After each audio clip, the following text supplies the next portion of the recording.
No,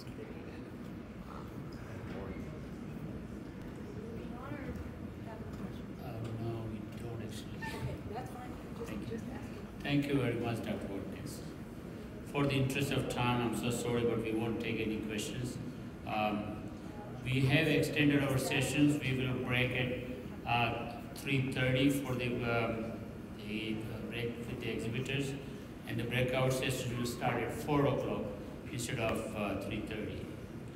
So for next, now we have Dr. Boswell. I thought Dr. Trescott is going to be joining you too for more about the APIP.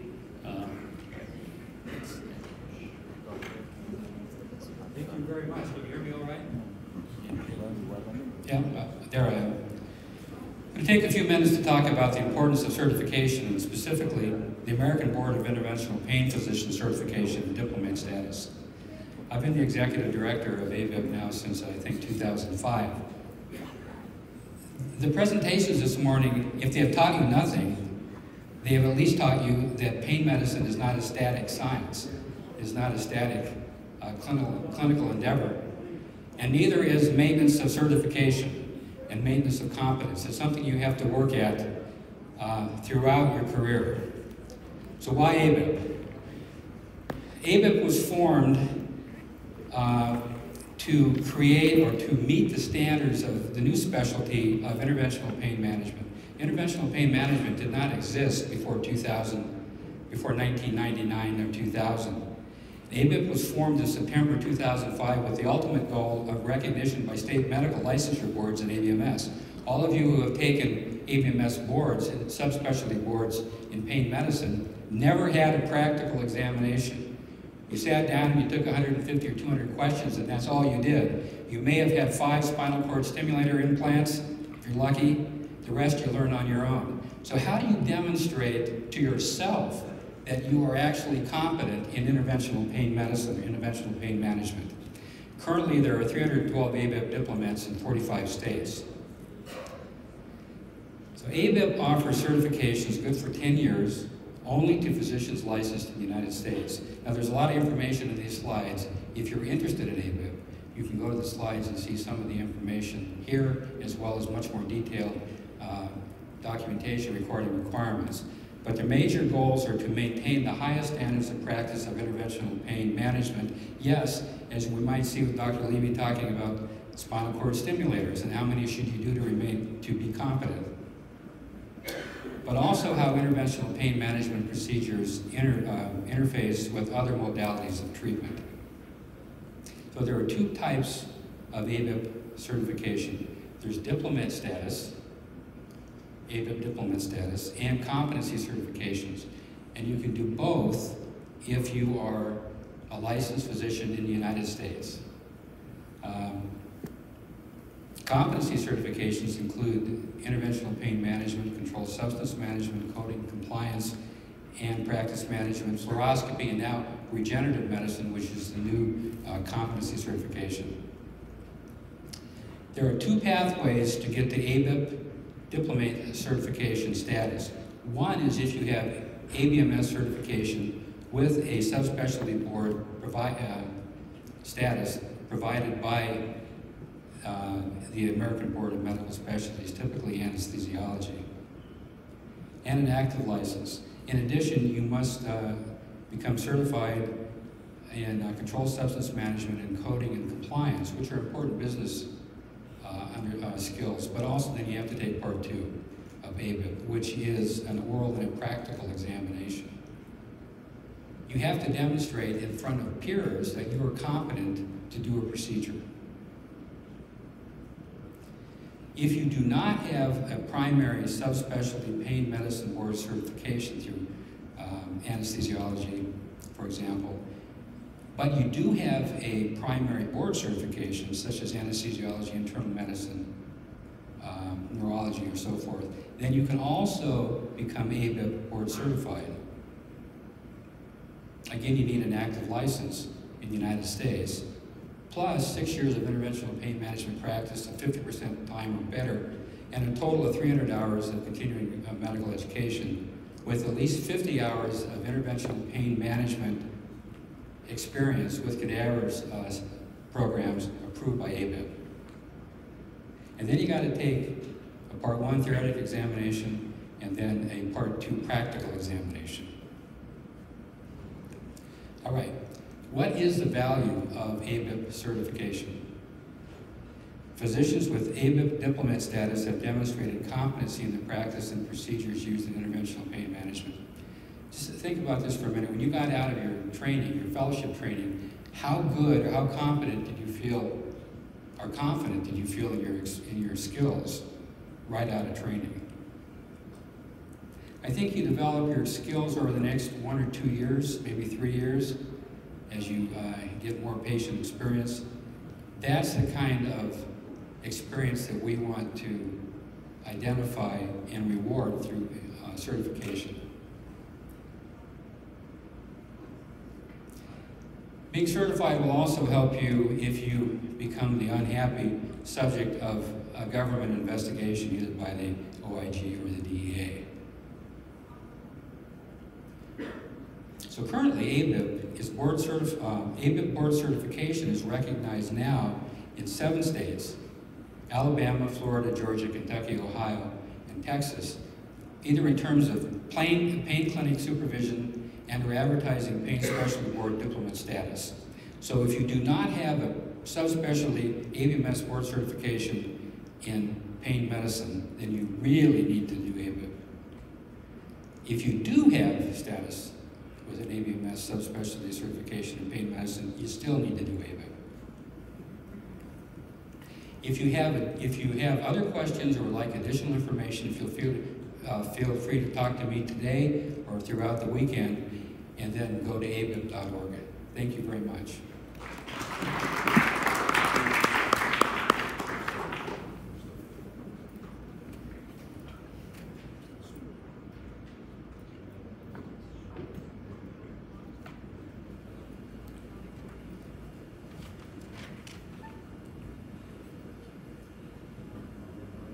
Before our break, we have last keynote speaker, Dr. Matt Ambry, is going to talk about CBD. He is Clinical Associate Professor at Indiana University School of Medicine and President of Ambry Medical Services. He is a leader in the fields of personalized and preventive medicine, family medical care, bioidentical hormone replacement therapy, and hormone behavior weight therapy. Dr. Henry Hall.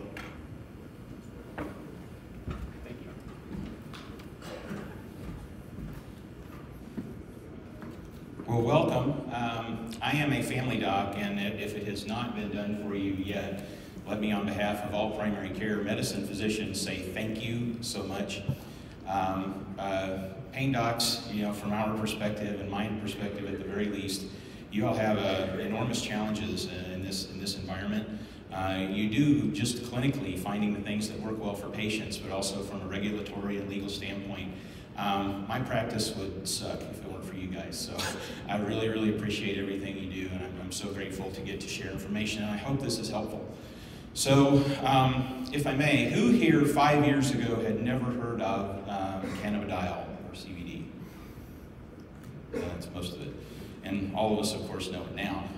We are on a very, very steep learning curve with understanding the role of cannabinoids, all the cannabinoids, and how these work physiologically. And what I hope to do here today is just provide a little bit of the background for how we've arrived where we are in terms of all cannabinoids, and specifically CBD. And in a way, you could contend that a lot of this discussion should include THC as much as does CBD.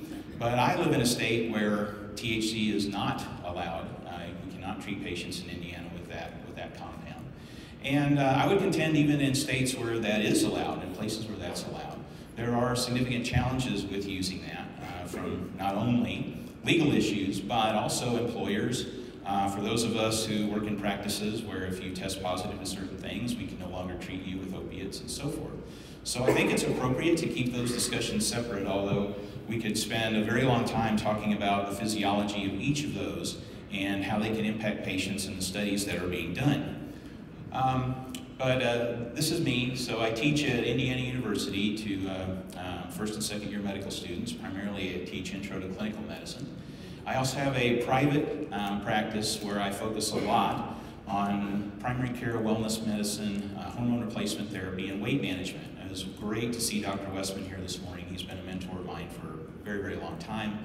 I was on the board of directors of the ASBP, which is now the OMA, because as you know, I mean, almost every chronic disease except osteoporosis gets better if weight gets better. And of course, for pain management, weight and bariatric problems aren't in the way of many patients being able to reach a better state with their condition. In the interest of disclosure, I do work with two companies that we use to supply CBD products for our patients. That's PureZorb and Zolease.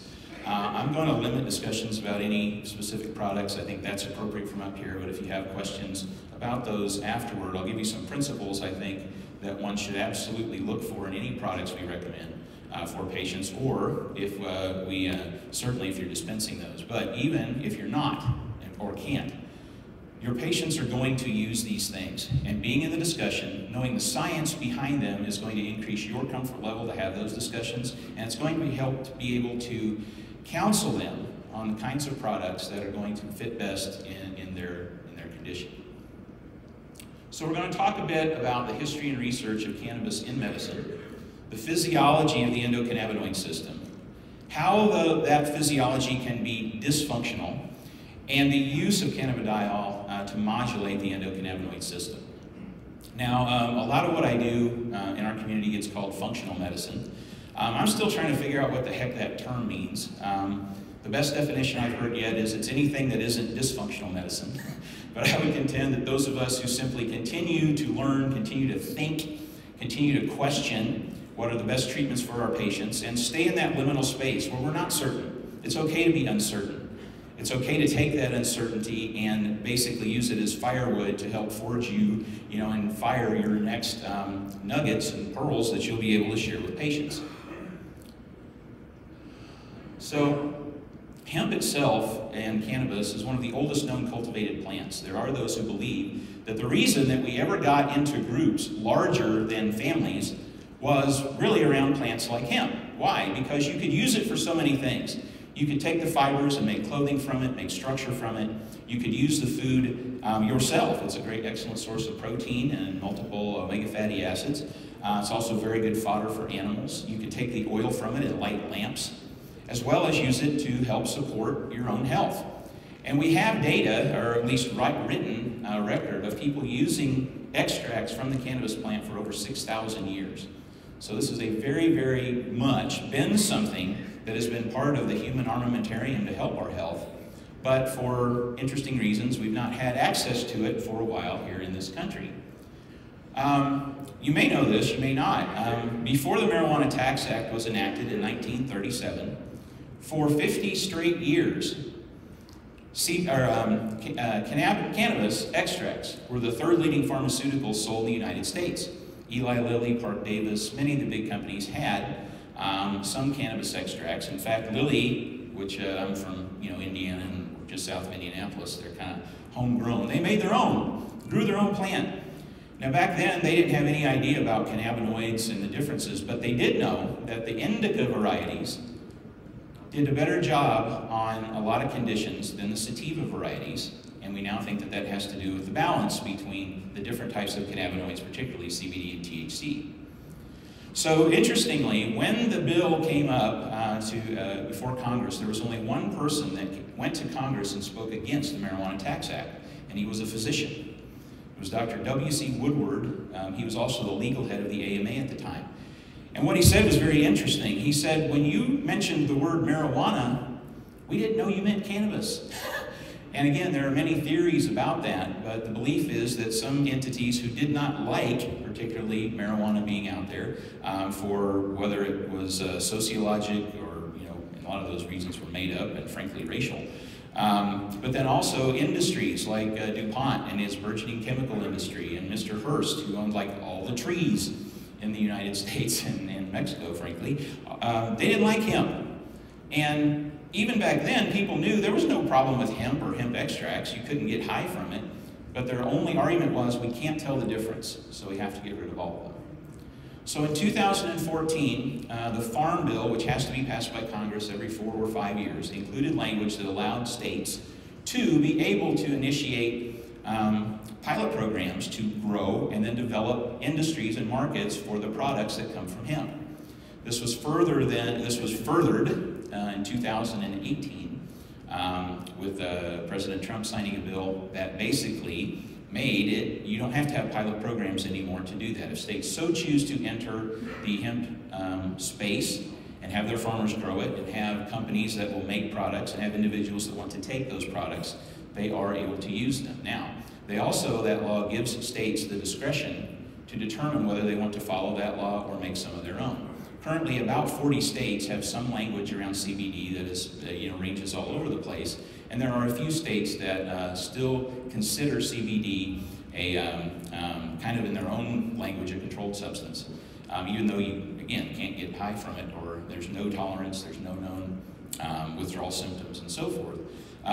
Despite that, a lot of states, they're still sort of, in my book, catching up with the information. Now, of course, we're sort of seeing this tidal wave of cannabis, right? Both that does cause euphoria and withdrawal and potentially addiction. Not to the degree that other substances can, but THC can do that in some patients. But we're also seeing the growth of this in the CBD industry.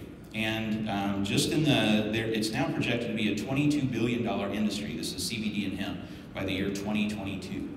So under 3 years. So we're seeing, and right now it's under $1 billion. So tremendous, tremendous growth in this space.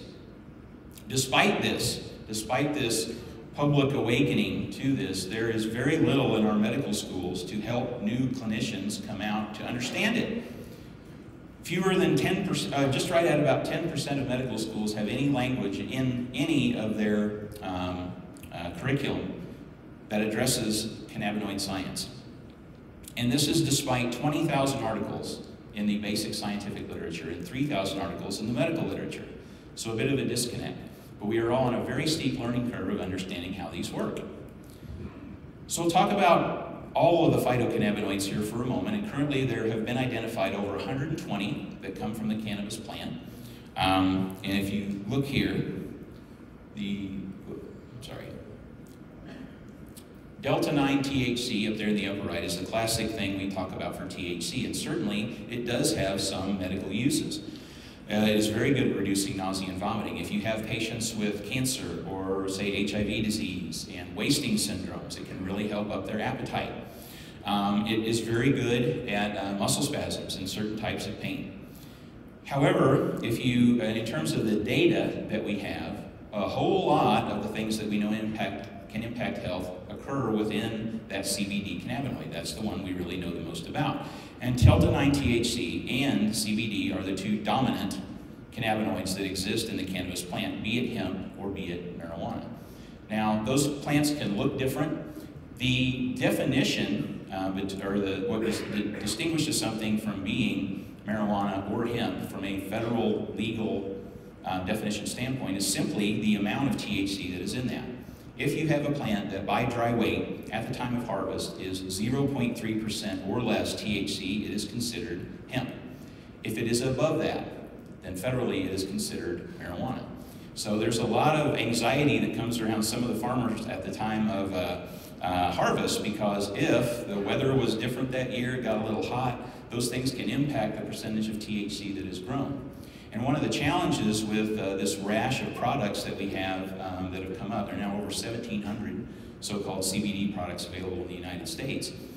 The terroir goes into it. The temperature and so forth, where those were grown, can all impact the quality and the composition of those products.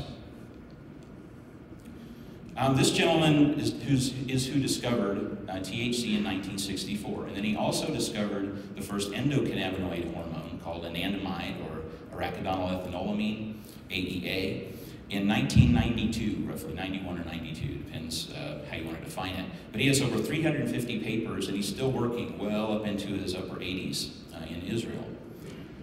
So the basic reason, and I think this is helpful sometimes to communicate to patients, and we do this in our practice. People, it's, well, how does CBD work? And I have clinicians that ask all the time, how does CBD work? In essence, I think a basic way to explain it to patients is that it is, in essence, hormone replacement for a set of hormones. Now, the endocannabinoids meet a lot of definitions. They meet the definition of a neurotransmitter. They meet the definition of autocrine and paracrine hormones, to some degree even endocrine hormones, because they do work at distance in the body. And these are made in literally every tissue in the body, and you can be deficient in these just like you can thyroid, cortisol, testosterone, and so forth. And one of the functions, in essence, of CBD and the cannabinoids that come from the cannabis plant, they can help increase the production, the stability, and the effect of our endogenous cannabinoids. Now, everything with a spinal column has an endocannabinoid system. So these do work in dogs, these do work in cats, these do work in horses. Everything that has a spine will have an endocannabinoid system. It's at least 600 million years old. We've evolved to this a really long time. So one of the important things about anandamide, and one of the things that can decrease the effectiveness of anandamide, did you all see, I think it was in USA Today, there was an article about a month and a half ago about a lady who had a deficiency of this enzyme, fatty acid amide hydrolase. She doesn't have that enzyme. She can't break down anandamide. Ah, thank you. This enzyme here. And without that, she has a SNP that occurs in that mutation, and so she doesn't have this functioning enzyme. So her levels of anandamide get very high. This lady has had surgery without anesthesia. She's broken bones and didn't know it. It's a mechanism for people that do not feel pain. She also doesn't feel much anxiety, because that is a major function of anandamide, is the modulation of those two human experiences. So the overall function of the endocannabinoid system, and in a way all body systems do this, right? But it serves to interconnect and modulate and balance pretty much every other body system. It's to limit the effect of changes in your external environment from having an abundance of change, causing an abundance of change to the internal environment. So nerve function, pain levels, anxiety levels, sleep, and it was wonderful to hear Dr. Watkins, I can't wait to talk to her more, because one of the functions of the endocannabinoids is exactly the modulation of microglial cells and so forth. So that was really exciting to hear. So the immune system, intimately involved with endocannabinoid function, and endocannabinoids drastically modulate the ability of your immune system to tell self from non-self, foreign invader to not, and how much inflammation for you to produce. Also cell life cycles, getting rid of old cells. You know, we make a new set of, rods and cones about every 48 hours. We have to get rid of the old cells and make new ones. Those take endocannabinoids for that type of signaling. The circulatory system, blood pressure, pulse rate, all of those are highly controlled by endocannabinoids, even bone metabolism. The GPR55 receptor controls osteoblast and osteoclast activity, which is one of the targets of CBD. The system is more complex than this, but again, this is a good introduction and a way to think about it. There are two known primary endocannabinoid receptors, CB1 and CB2, two primary best characterized endocannabinoid hormones, anandamide and another called 2-AG, 2-arachidonylglycerol. And then the enzymes which produce and break down those entities. CB1 exists mostly in the central nervous system. CB2 exists mostly in the immune system. Every single white blood cell in the body has CB2 receptors. The spleen, the thymus gland are rife with CB2 receptors. There are other internal organs that will have those as well, but that's, again, a simple 20,000-foot view way to think about or communicate to others about CB1 and CB2.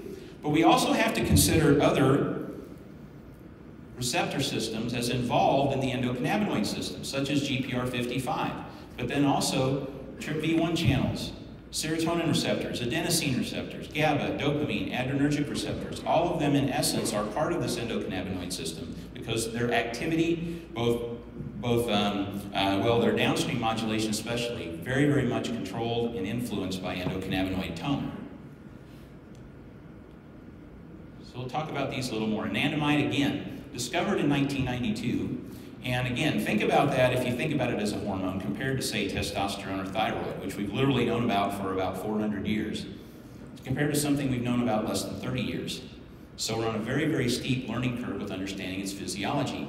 It is produced, its rate-limiting enzyme is NAPE-PLD, and CBD does induce NAPE-PLD. It's one of its actions. And it is broken down by fatty acid amide hydrolase, which is blocked by CBD. Anandamide works mostly at the CB1 receptor, and less so at CB2 receptors. It has a very short half-life, less than 5 minutes in vivo, and it's broken down in just a few minutes by this fatty acid amide hydrolase enzyme. That distinguishes it from THC, which can occupy the CB1 receptor for long and very extended periods of time. So net functions of anandamide and anandamide tone is it is responsible partly for our feeling pleasure. It's responsible for inducing food intake, reproduction, both your desire to do so and the ultimate effects you get from it. Oxytocin at orgasm causes a massive release of anandamide. So if you've ever been engaged in that activity and right after you just, man, I want to get something to eat, that is your CB1 receptor going off because anandamide just hit it in a large concentration. Sleep, pain relief. One of the gentlemen in my community, Dr. Gary Gettelfinger, wonderful pain physician, he couldn't be here with us today, is using these products a lot in his practice. And one of the ways that he asked me how it worked, I said, well, even if it's not going to utterly control the pain you have for patients and substitute other things, it typically will help them sleep better. And are there many conditions where that if we don't improve sleep, things like pain that don't get better? Typically, maybe not universally, but by and large that is true. And then the suffering that comes from pain, as you all well know, there's the pain itself and there's the way that we relate to it, which has a lot to do with levels of anxiety. It's not how bad do I feel right now, but this belief or worry that I'm also going to feel like this forever. And that adds to the suffering. And that anxiety that comes with that, even if pain can't always get better, that frequently can improve. So a deficiency of this was shown by Dr. Blewett to lead to increased frequency of developing anxiety states and reduced ability to cope with stress. Ovulation causes a release of anandamide. Oxytocin, as I mentioned, causes an anandamide release. There are other functions in the body. The runner's high. You know, we used to give that nod to endorphins, but it's actually anandamide. Those levels are far better correlated with the bump that we get in our mood or energy with high levels of physical activity. Yoga, meditation, prayer, all of those will tend to do the same thing. Breastfeeding increases anandamide in infants and mothers. It is also necessary for learning, so the transfer of information from short to long-term memory, very, very dependent upon anandamide levels. It also, in and of itself, in vitro, inhibits breast cancer cell growth, which is interesting. 2-AG, there's a lot more 2-AG in the body because there's a lot more tissue in the body than just nervous system tissue. It is an agonist for both CB1 and CB2 receptors. It's the main activator of the CB2 receptor, and monoacylglycerol lipase is its breakdown enzyme.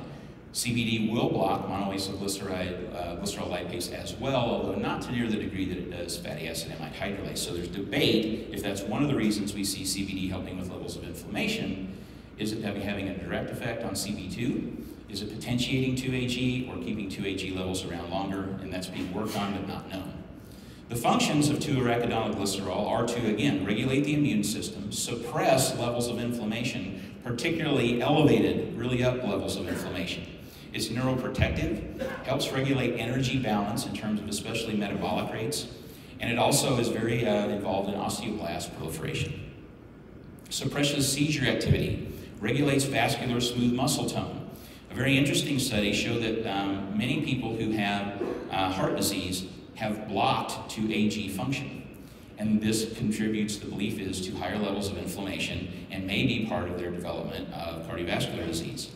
It regulates communication of gut flora to the brain. So those of you who believe in probiotics, one of the great gifts of taking probiotics and improving the biome is that it dramatically can increase endocannabinoid tone, and in particular levels of 2-AG, 2-OG, 2-PG. So that's one of the things we really get from taking probiotics, and that connection between the microbiome and inflammation goes straight through endocannabinoid routes. So this was a gentleman, I've talked with him a few times. He sits on the board of a couple of different cannabis medicine companies, but very brilliant. He wrote this really cool paper in 2004, and it got reprinted about 3 years ago in 2016, where he talked about 4 conditions that many of us in medicine really struggle to treat or feel like we do a good job treating: fibromyalgia, IBS, migraine, and mood disorders. And it's not that it is the cause, but what he found, significant evidence that reduced function of particularly anandamide increased the risk of developing all of these conditions. And there is evidence that all of these disease states, when endocannabinoid tone is improved, symptoms reduce. And that is very, very exciting because, I don't know, like you, I mean, if I'd see a fibromyalgia, a new patient coming in, I'd like fake my own seizure to get out of having to see him. I didn't know what I was going to do. Now I kind of get excited because we have something that we feel very confident in safety and has a good chance of making a significant improvement in those patients. If it does nothing else other than help improve their sleep or sleep architecture, then we know it's going to be a potential benefit for even their levels of pain. So how again then does CBD modulate the endocannabinoid system? Well, we know that fatty acid amide hydrolase enzyme, which breaks down anandamide, 3 conditions, migraine, Alzheimer's, and neuropathic pain, all tend to have increased levels of FAAH activity.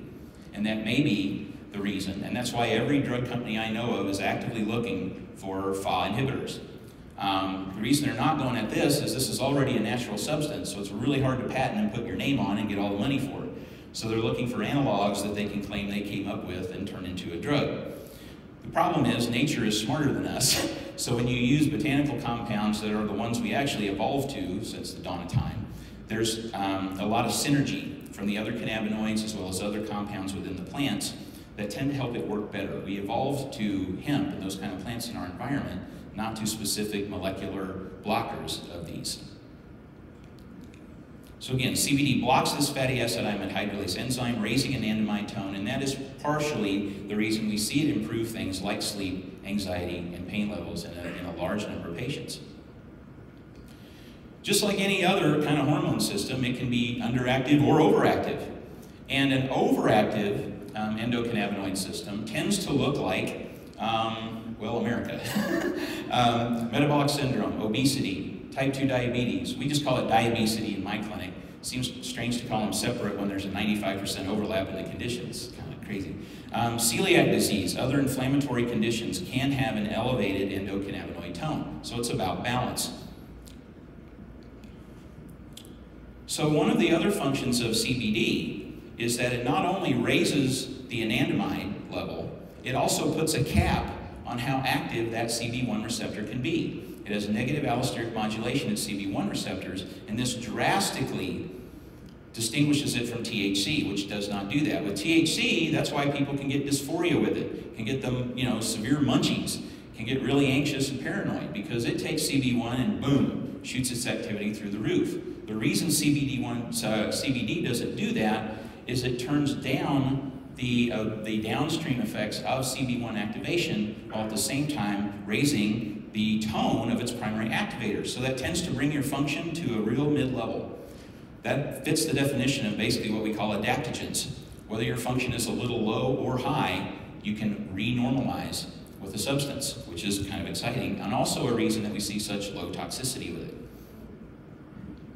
So this concept of a neutral agonist, it turns on the receptor, but it doesn't overstimulate it. And this is what confers, we believe, a lot of the clinical wide therapeutic index that we see with CBD. So of course, THC can help with pain, but there are multiple mechanisms by which CBD alone can actually involve itself in modulating pain signals. So again, raising endocannabinoid tone, blocking FAAH and raising anandamide is one way. The direct modulation of CB1 receptors themselves, the work on vanilloid channels, that non-noxious desensitization that you can get with capsaicin, you can also get with CBD without burning your skin off. Other TRP2 is mediated by a CGRP, which you think about, again, migraine, the medications, the new CGRP blockers we have for that. That may explain some of the reasons we've seen these compounds help in migraine. Positive allosterism at alpha-glycine receptors, potent anti-inflammatory effects, as well as improvement, again, significantly in sleep and levels of anxiety by work on serotonin 1A receptors. So there's also interaction with other types of receptors, particularly opioids. And that is why these compounds are being looked at by people that do rehab, trying to get people away from other more dangerous medications. And it's too early to give you great data on that, but that is an active place of research because the belief is, and the mechanisms make sense, as a potential alternative for people to assist them both getting clean and staying clean. And there are significant human data that have shown a reduction in relapse rates, particularly in heroin patients, or patients that have been on heroin, with the use of CBD. Okay, again, vanilloid receptors. We know cannabidiol will modulate those, and that's one of the mechanisms that can help with pain itself.